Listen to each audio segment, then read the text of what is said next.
Scope of work. When we create a scope of work, we want to use the KISS system, which is keep it super simple. So I've learned a bunch from different gurus and people who've given me like 90-page scope of work where we really get detailed. This level of detail works if you're doing renovations that are 125,000 to 200,000.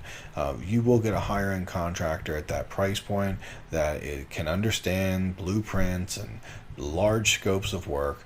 But when we're doing a 40K renovation and we're hiring a subcontractor, it makes a lot of sense to keep it super simple. We literally only want to put as little details as necessary. Anything above and beyond that becomes an issue.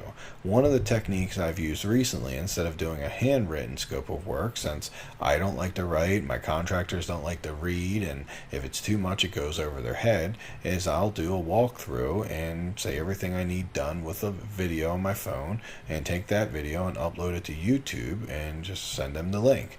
And now at any point we go through a house, if it's a 30-40 minute video, and we go through and we agree on everything, they can't come back later and say, hey, I didn't agree to that. We can go, hey, let's go back to the video and see, maybe you're right, maybe I'm wrong. But the video is always going to tell the truth. Even when we do a handwritten contract, what happens most of the times is a contractor won't even really read it thoroughly. So, because most of them don't like to read 20 pages. It's a little too much. And when we do a contract with people, and there's a good chance I won't read every detail. So I stay away from contractors. I keep things really simple, and I make sure that I'm not going crazy with these details and making it really hard. And since I'm really hiring out a lot of small jobs, I even personally find that contracts aren't all that necessary because our relationship is so contractual and so very short depending on their performance. Now, so if we're hiring them out for a $500 job, we're not giving them any money up front, we're only paying them when they're done. There's not really a lot of risk on our behalf if something's not well thought out. So we don't really need a contract because our plans are never to sue anyone. We just want to make sure that they get the work done. So if I do a scope of work, I'll tend to do something very simple and literally just enough to make sure we're on the same page. Creating a simple scope of work is literally just break down the projects into line items. The budgeting thing we just did with you earlier, the quick reno tool, you literally can write your scope of work and where it said information, and it could say something along the lines of like remove 10 windows and install 10 new ones and cap them with white capping.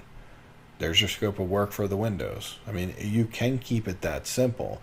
I can tell you that unless you're worried about all the legalities and all the little details, most of the time it's not necessary to have that level of detail. I mean, it's not very helpful for anyone.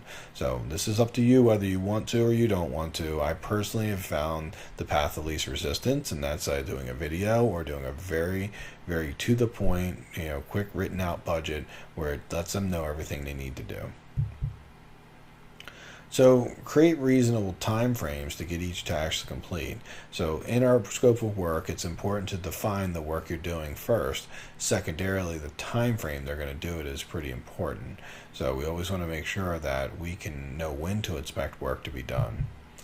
Schedule tasks with as much concurrency as possible to finish projects quickly. So that was a little bit hard to say, but the point we're making with this one is that you want things to really kind of overlap even a little bit, or go exactly when A's done, B starts instantly. C starts as soon as B's done. And ideally, if you can lap people over a little bit where A gets 50% done and then B starts, and then when A's done, C starts, and they're all kind of overlapping and working together, and not waiting 2 or 3 days after A is done for B to come in.